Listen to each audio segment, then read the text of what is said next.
నాయకుడు చెబితే కార్యకర్తలు వింటారు, కానీ ఒక పార్టీ నాయకుడు చెబితే మరో పార్టీ కార్యకర్తలు వింటారా? ఇప్పుడు బీఆర్ఎస్లో అచ్చంగా ఇలాంటి పరిస్థితే ఎదురైందట. బీఆర్ఎస్ ఎమ్మెల్యేలు ఆ పార్టీ అధిష్టానం చెబితే వినే పరిస్థితిలో లేరట. అదే బీజేపీ నాయకులు గీసిన గీతను కూడా దాటడం లేదట. ఇది చాలా ఇంట్రెస్టింగ్ పాయింట్ కదా. గులాబీ నేతలు చెప్పిన ఆగని ఎమ్మెల్యేలు కమల్నాథులు చెబితే ఆగిపోతున్నారట. మరి గులాబీ ఎమ్మెల్యేలు కాంగ్రెస్ గూటికి పోకుండా కాపాడుకోవాల్సిన అవసరం బీఆర్ఎస్ కంటే బీజేపీకే ఎక్కువ ఉందా? ఎందుకుంది? శత్రువుకు శత్రువు మిత్రుడనే సామెతను తెలంగాణలో కమలనాథులు, గులాబీ దళపతులు నిజం చేస్తున్నారు. బీజేపీకి దేశవ్యాప్తంగా కాంగ్రెస్ అనేది రాజకీయ శత్రువు. అదేవిధంగా తెలంగాణలో బీఆర్ఎస్ కు కూడా కాంగ్రెసే రాజకీయ శత్రువు. తెలంగాణలో హస్తం పార్టీ అధికారంలో ఉంటే ప్రతిపక్షంలో కారు పార్టీ, కమలం పార్టీ ఉన్నాయి. అయితే రాజకీయంగా గత బీఆర్ఎస్ ప్రభుత్వం అనుసరించిన సంప్రదాయాన్నే కాంగ్రెస్ కూడా కొనసాగించాలని చూస్తోంది. అందులో భాగంగానే ఇప్పటికే బీఆర్ఎస్ నుంచి గెలిచిన ఎమ్మెల్యేలను కాంగ్రెస్ చేర్పించుకుంది. ఈ విషయంలో మొదటి నుంచి కాంగ్రెస్ ఫిరాయింపుల్ని సమర్థించుకుంటూ వస్తోంది. తెలంగాణలో కాంగ్రెస్ ప్రభుత్వ అభివృద్ధిని చూసి బీఆర్ఎస్ ఎమ్మెల్యేలు కాంగ్రెస్ లోకి వస్తున్నారని చెప్పుకొచ్చింది. రానున్న రోజుల్లో బీఆర్ఎస్ కనుమరుగవుతుందని, కేసీఆర్ కుటుంబ సభ్యులు తప్ప ఆ పార్టీలో ఎవరూ మిగలరని కాంగ్రెస్ ముఖ్య నేతలు జోస్యం చెప్పారు. మరోవైపు పార్టీ ఫిరాయింపుల్ని గతంలో ప్రోత్సహించిన కారు పార్టీ ఇప్పుడు ఫిరాయింపులపై ఘాటుగా మాట్లాడలేకపోతోంది. దీంతో గులాబీ పార్టీలో ఆందోళన నెలకొంది.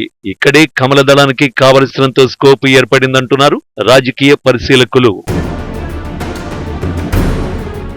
తెలంగాణలో కాంగ్రెస్ కు బీఆర్ఎస్ తో పాటు బీజేపీ కూడా శత్రుపక్షమే. అందువల్ల కాంగ్రెస్ ను దెబ్బతీయాలనే వ్యూహంతో కాషాయ పార్టీ కాచుకొని ఉంది. అందువల్ల ప్రస్తుతం ఉన్న పార్టీ ఫిరాయింపుల అంశాన్ని ఓ ఆయుధంగా వాడుకోవాలని బీజేపీ పెద్దలు యోచిస్తున్నారట. బీఆర్ఎస్ ఎమ్మెల్యేలు 2/3 మంది కాంగ్రెస్ లోకి వెళితే బీఆర్ఎస్ ఎల్పీ టెక్నికల్ గా సీఎల్పీలో విలీనమైనట్లుగా భావించాల్సి ఉంటుంది. ఆ ప్రక్రియకు అడ్డుకట్ట వేయడానికే బీజేపీ బిగ్ స్కెచ్ వేసింది అంటున్నారు రాజకీయ పరిశీలకులు. గతంలో బీఆర్ఎస్ పెద్దలు పార్టీ ఫిరాయింపుల్ని ప్రోత్సహించి ప్రజల్లో తీవ్ర వ్యతిరేకతను మూటగట్టుకున్నారు. అదే వ్యతిరేకతను ఇప్పుడు కాంగ్రెస్ కూడా మూటగట్టుకుంటుందని భావించిన బీజేపీ ఇక కాంగ్రెస్ కు బుద్ధి చెప్పాలనే ఉద్దేశంతో ఉందట. కాంగ్రెస్ లోకి వెళ్లాలనుకునే బీఆర్ఎస్ ఎమ్మెల్యేలు కొందరికి అడ్డుకట్ట వేసిందని అత్యంత విశ్వసనీయమైన సమాచారం. ఫిరాయింపుల విషయంలో సీరియస్ గా ఫోకస్ చేస్తాం. మీలో కొందరు పార్టీ మారినా 2/3 ఎమ్మెల్యేలు మాత్రం రారు. అందువల్ల మీరు పార్టీ మారినా ప్రయోజనం ఏమీ ఉండదని బలంగా చెబుతున్నారట. ఎందుకంటే ఫిరాయింపులకు వ్యతిరేకంగా రానున్న రోజుల్లో తెలంగాణలో గట్టిగా పోరాడేది బీజేపీనే. అందువల్ల పార్టీ మారిన ఎమ్మెల్యేలపై అనర్హత వేటు పడేలాగా స్పీకర్ పైన ఒత్తిడి తెస్తామని ఒకంత ఘాటుగానే హెచ్చరిస్తున్నారట. వారి వార్నింగ్స్ తో గులాబీ పార్టీ ఎమ్మెల్యేలు పునరాలోచనలో పడుతున్నట్టు తెలుస్తోంది.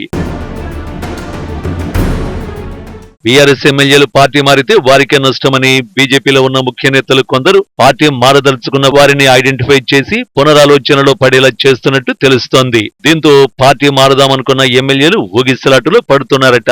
అందువల్లే బీఆర్ఎస్ నుంచి కాంగ్రెస్ ఆశించిన విధంగా చేరికలు వేగవంతంగా జరగడం లేదనే టాక్ రాజకీయ వర్గాల్లో కూడా వినిపిస్తోంది. గద్వాల ఎమ్మెల్యే బండ్ల కృష్ణమోహన్ రెడ్డి బీఆర్ఎస్ నుంచి కాంగ్రెస్ లోకి వచ్చి మళ్లీ బీఆర్ఎస్ ముఖ్య నేతల్ని కలిసి కారు పార్టీలోకి వెళుతున్నట్టు హింట్ ఇచ్చారు. అంతలోనే అప్రమత్తమైన కాంగ్రెస్ బండ్ల కృష్ణమోహన్ రెడ్డిని మళ్లీ కాంగ్రెస్ వైపు ఆకర్షించడానికి ఏకంగా జిల్లాకు చెందిన మంత్రి జూపల్లి కృష్ణారావును రంగంలోకి దింపడంతో వివాదం సద్దుమణిగింది.